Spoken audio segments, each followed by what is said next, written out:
Hello and welcome, everyone. I am so glad to be here today, and I am so thrilled that I have two incredible panelists with me. So without further ado, my name is Christine Galib, and we are here as part of the Ideagen Acceleration Summit. I am honored to be chair of Ideagen's Houston-Galveston region here, bringing you the best of the community organizations, startups, educators, leaders who are committed to achieving the goals, the UN Sustainable Development Goals. And so we'll hear today from two people whom I have with us. As I mentioned, my name is Christine Galib. I'm Senior Director of Programs at the ION, which is a tech, talent, and innovation hub here in Houston. We anchor Houston's 16-acre innovation district. So that's just a little bit about what the ION is. But today, the spotlight is not on me. I will be moderating a panel with two incredible panelists. So I'd like to call up first to our virtual stage, Tanya Daniel, who will tell us a little bit about who she is, what she does. So Tanya, come on up to the virtual stage. Hello, Christine. Thank you so much for giving me this platform. Super excited to speak with you again. And thank you, Ideagen, also for honoring me today and giving me a platform to amplify my voice. Awesome. Tanya, thank you so much. And we will call up our second panelist to the virtual stage, Rob Lewis. Come on up. Hello. Good morning, Christine. Good morning, Tanya. Excited to be here with you guys. My name's Rob Lewis. I am a teacher at Ball High School and department chair for CTE, Career Technical Education, and am just very pleased to be with such a distinguished group of individuals today. I'm happy to do some talking and some learning. Well, we are thankful that both of you are here today. And so we'll start with Tanya. Just briefly describe your role, what you do, kind of where your head's at with Junior Achievements programming.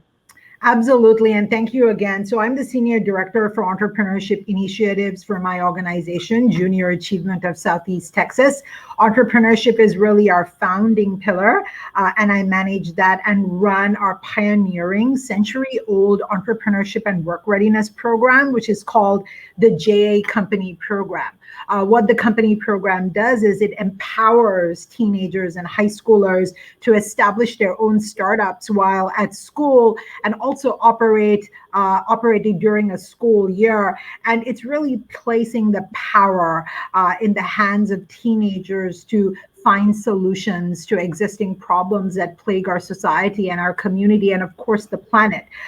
It follows a pathway, which is inspire, prepare, and succeed. And so I'm really proud of the program and proud to be a part of it.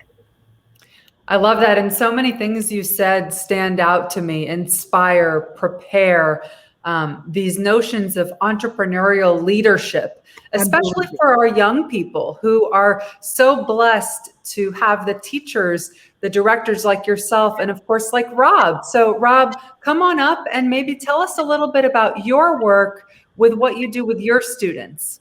So, guys, I work in CTE, which is Career Technical Education, which was kind of synonymous with vocational school and still is, but I have the pleasure of working in an incubator program in the high school.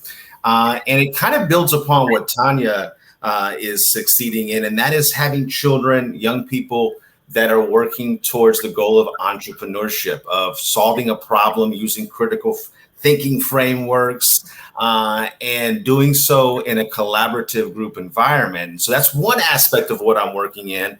And then we are transitioning those kids into our legacy print and apparel shop, which is an embedded retail and merchandising business within our school, which involves students of all abilities. So we have students from the top 5 in their class to students that have learning disabilities or deficiencies in some issues. And so we're trying to transition everybody with these employable, powerful skills to become not only people with bright futures, but stakeholders in their communities that can give back. So it's really exciting. I'm really excited to hear from Tanya because it sounds amazing what she's doing. Ditto, Rob. Always inspired to see amazing, stakeholders like you and Christine on stage with me. Well, and this is why I wanted to put this panel together. To our audience members, you can already see the chemistry that is bubbling up here with our panelists. We are committed to this work. And Rob mentioned something very important. He mentioned community, right? And so we're training young minds, both Tanya and Rob are, to go in and build not just in the classroom, right? That's great, but really take the work out into the broader community and into, dare I even say it, the larger city. And so as we think about one of the UN Sustainable Development Goals, goal number 11, sustainable and resilient cities, that's a huge goal. And we're very fortunate here to have two educational leaders who can tell us a little bit more about how their work relates, bubbling over from the classroom, whether that was the Zoom classroom, whether that's the physical classroom or space, into the community and then into the city. So Tanya, we'll kick it back to you. Just maybe kind of as you think about the past year or so, what comes to mind example-wise of this type of work that you've been doing? Absolutely. So Forbes magazine actually rated the J Company program as one of the leading global programs supporting the next generation of entrepreneurs. And we take that honor seriously. And so sustainability is a huge focus for the company program, even at the ideation stage. And if you look at what's happening around the world, right? 6 out of 10 people will be city dwellers by 2030, right? We have more air pollution now than ever before, right? By 2030, we'll have an estimated 43 mega cities with 10 million plus people living in that, mostly in the developing world. So what can we do through the company program to really change the mindset? Especially when it concerns rapid urbanization and the threats and challenges that come with that, as well as the opportunities, because there are a lot of growth opportunities. So if you look at the program itself, we challenge our student leaders to be sustainability warriors and solution seekers, because it is placing the power and the accountability in the future leaders now. Right? Because these are the people who will pioneer, advocate, and champion sustainability in the future.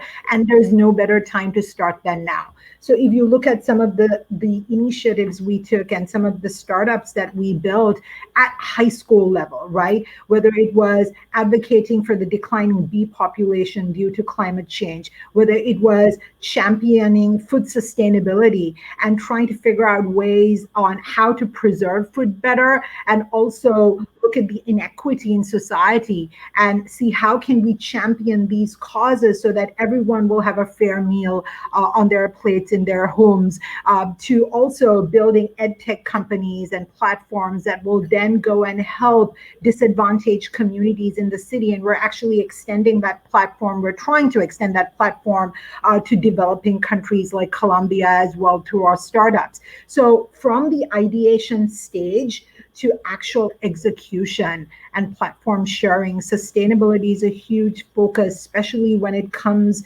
to creating resilient and sustainable cities. I think that's really key, because Houston, I see so much urbanization going on in Houston, but at the same time, there are challenges which we believe our young people can have inroads to tackling. And it's important that we start the conversation now.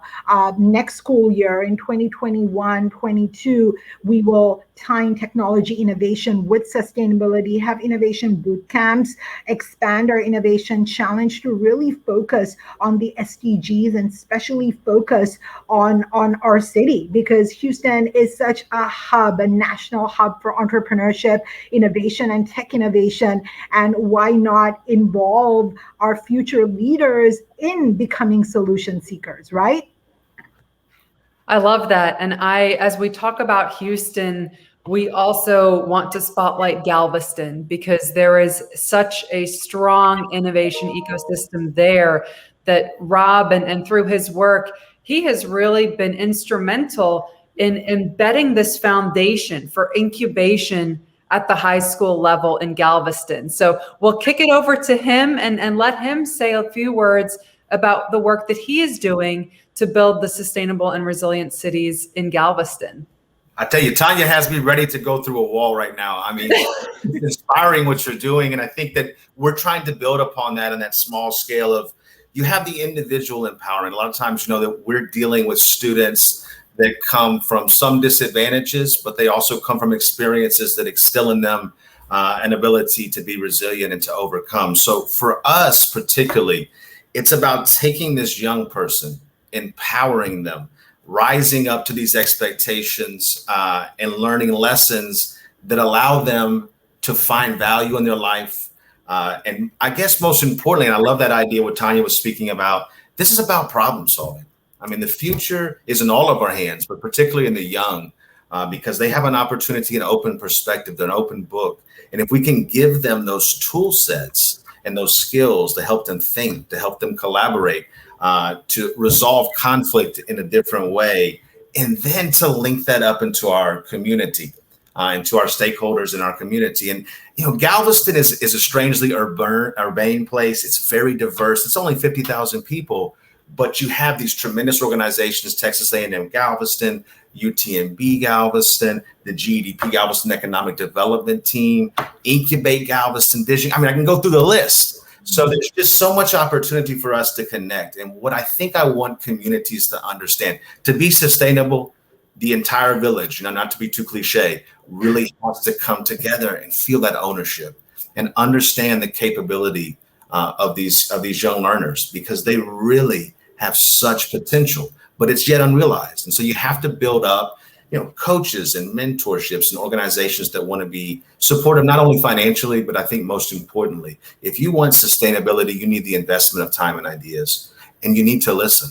Our students have very strong voices. I think sometimes they're not always sure how to use them, and we're not usually are always sure how to receive them. So I think the biggest thing for us is this sense of we're working towards a common target and a common goal, which is a sustainable future for our children, their children, and so on and so forth. So I'm excited. I'm getting. I love it. And Rob, we need to collaborate. And yes. If I can just add, Rob, the power that we can place in the hands of young people will really decide our future. And I think that's why the UN also identified young people as the torchbearers really of the 2030 Sustainability Development Agenda, because really in our ripe age, there's only so much we can do, right? And I think the future is now, and we need to start now. So thank you so much for, adding on to that. And I can't wait to see if we can collaborate in the future.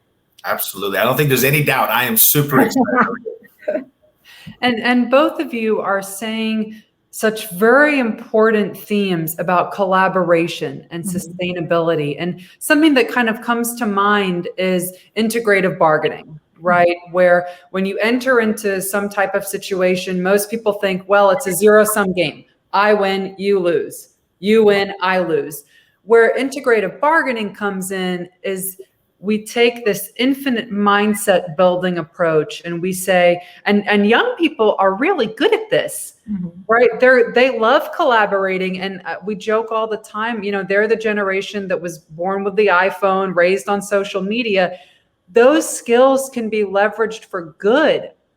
And so I think we have a ton of opportunity here to think through what it really means, that those tools that we give them. Rob, to some of your earlier points, what tools do we give them to help them tackle this world, right, as we collaborate? So that's an open question to either of you, Tanya or Rob. You can hop in. What are the tools that we give our young people to help them build this world, this brave new world, this sustainable world? I'm gonna go old school coach on this one. And you've got to instill belief and confidence. A lot of the children that I work with, we work in a community and where 70% of our children are economically disadvantaged. So they're coming from challenge. And a lot of times that challenge brings with it the baggage of trauma. And I think that if you can encourage somebody, that word empowerment that Tanya used, and that feeling of somebody believing in you, I really have seen the growth of these young folks. And for me, that's where it starts. And maybe you call that love. Maybe that's just love.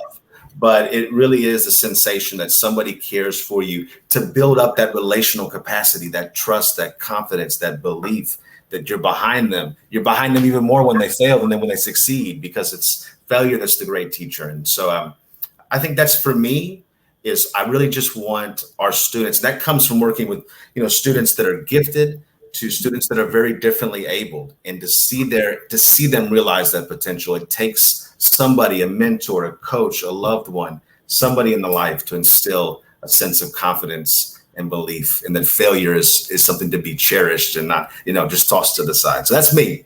Believe. Go get it. I love that, Rob. And, I think that you touched on something really poignant as well, because I work with a lot of economically disadvantaged communities as well. And Christine, I think the biggest tool that we can collectively give them is changing the mindset, right?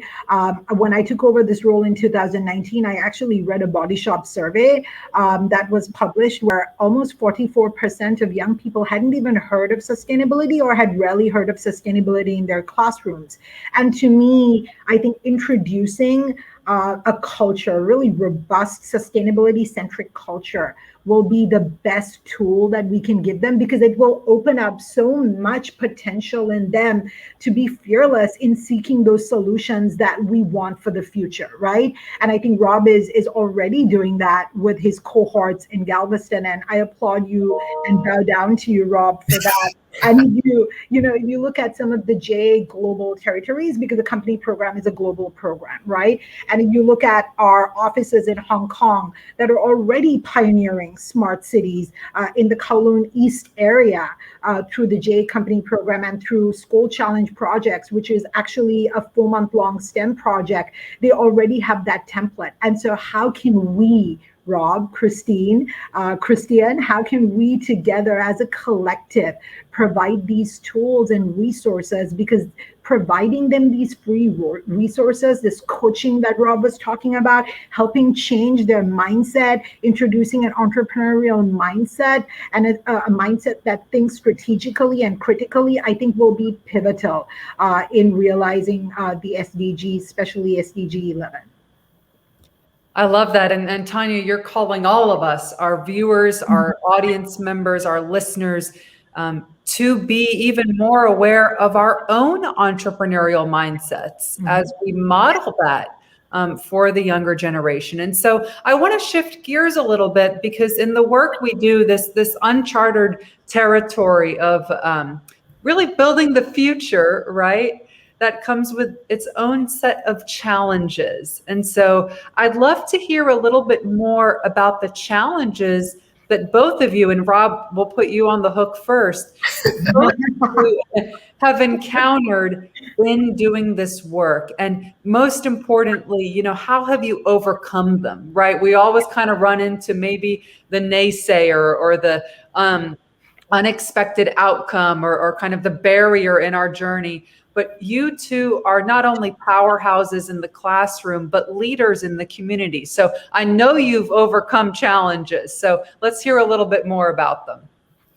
Yeah, I think when speaking to the Incubator program and this new legacy printed apparel shop, for me, the bear is the organization, is working in this really enormous, daunting kind of bureaucratical structure. When you're wanting to go full speed ahead, damn the torpedoes and go, and you've got to sometimes work within a hierarchy or within a system, which can sometimes be kind of anachronistic and archaic. And what I found is listening and just going out and trying to build relationships with community members, with directors within the school district, and trying to kind of drum up this consolidating and collaborative support. And I think the great challenge is always to kind of get liftoff, to find a worthwhile goal and something that you find. And this is something that's so purposeful, what we're doing, that we want the community to feel ownership. We want our district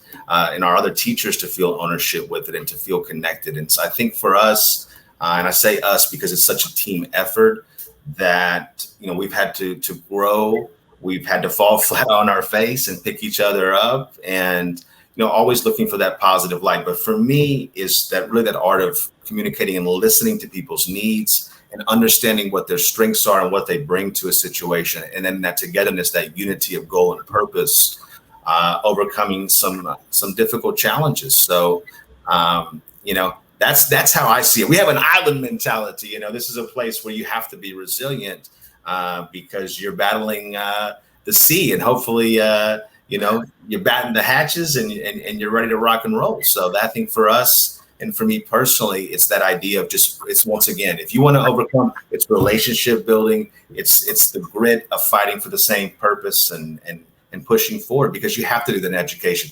Education, I will say to you both, is a very bipolar industry.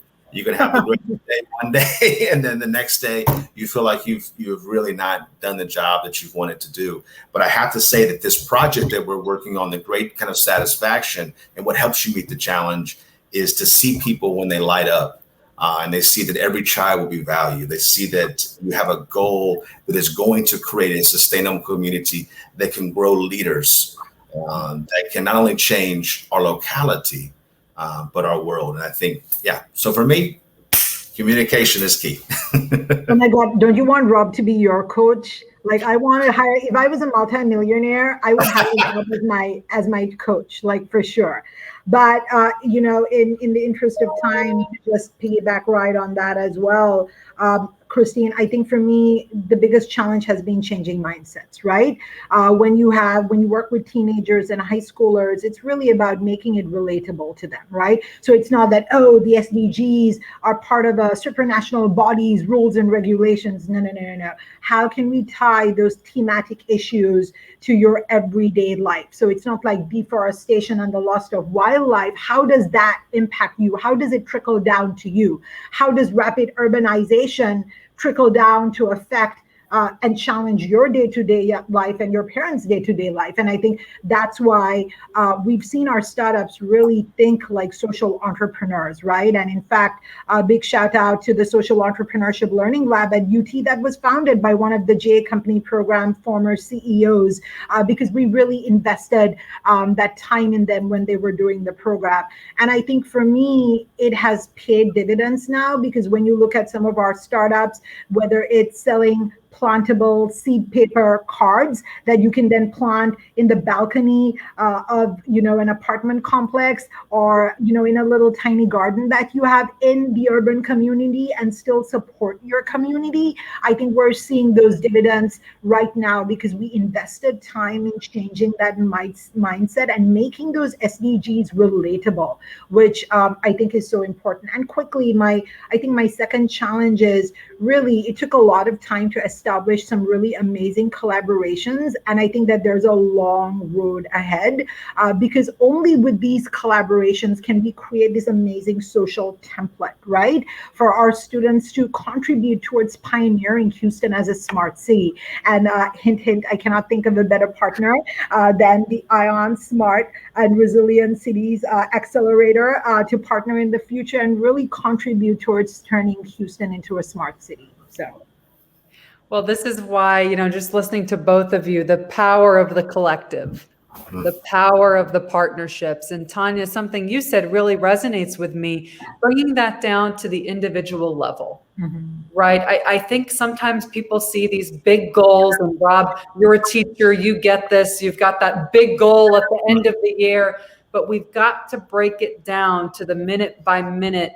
How does this relate to my students in this moment and in this way? So I love that approach, because I'm not going to change the world overnight, because that goal it's too big, but I will create moment by moment those little changes that ultimately result in a changed world. And to some of our earlier points, we couldn't do this without our partners. So Junior Achievement being a big partner of ours, Galveston, Incubate Galveston, Vision Galveston being partners of ours as well, because to create this regional ecosystem, this sustainable city, these resilient communities, you've got to have the right partnerships and collaborations at the table. So we'll open this up a little bit to both of you.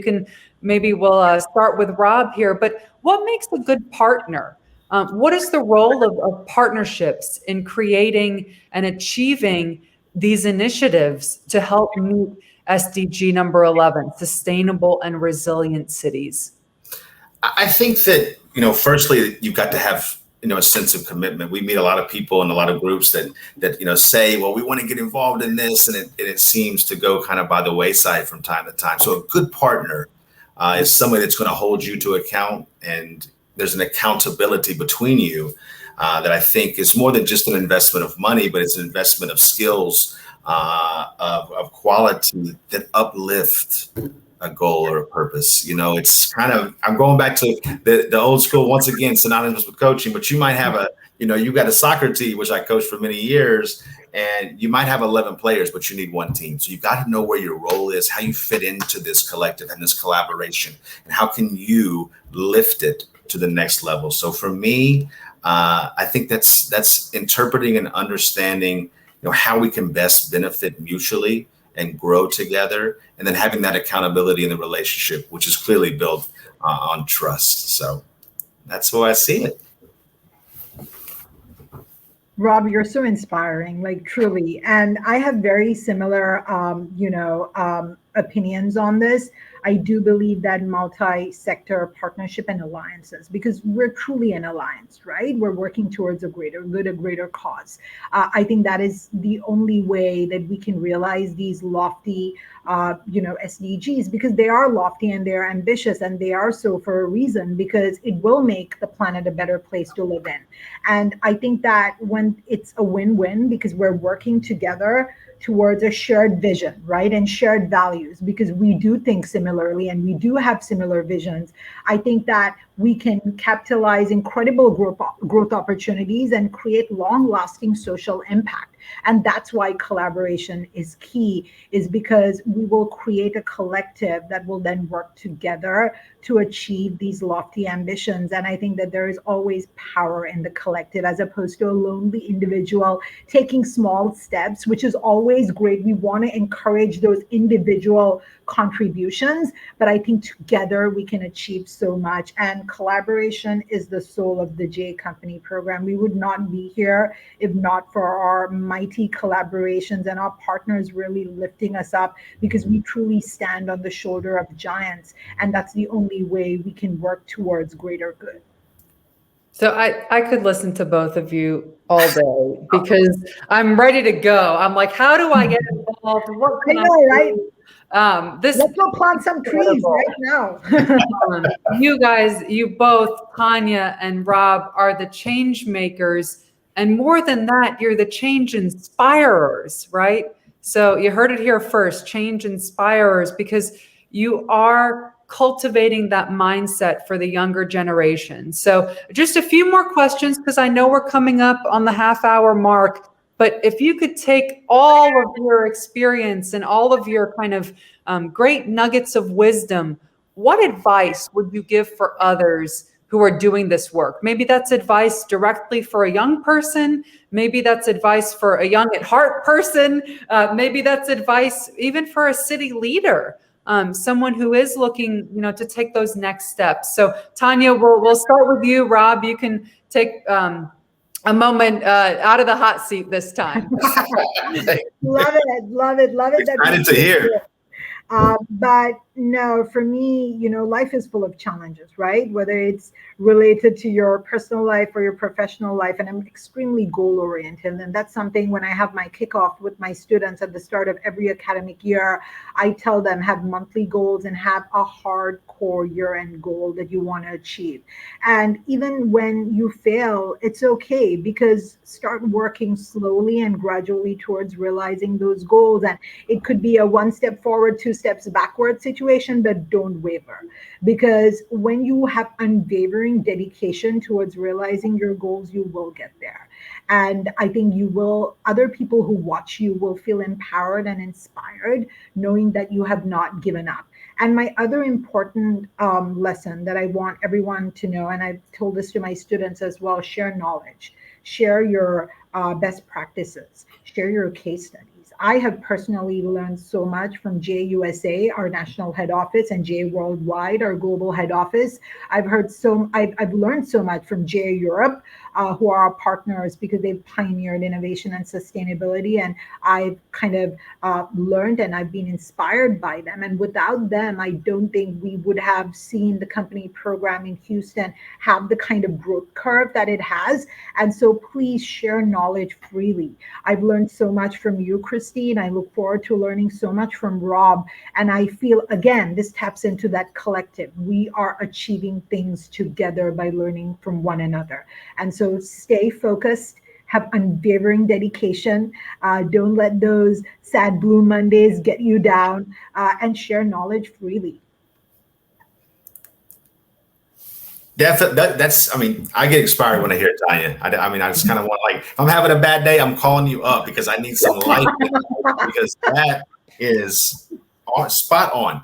And I think you got to feel passionate. You got to have curiosity for what you're doing. And that kind of goes back to what Tanya is saying and the idea of sharing our expertise, of communicating kind of these ideas with each other, sharing. And I like that word. And I think that when I work with kids, the biggest thing that I want them to do is to think critically, take all this information, evaluate it, come to a conclusion, and then validate those assumptions. Go out and talk with people, have the tough conversations, and do so in an empathetic way.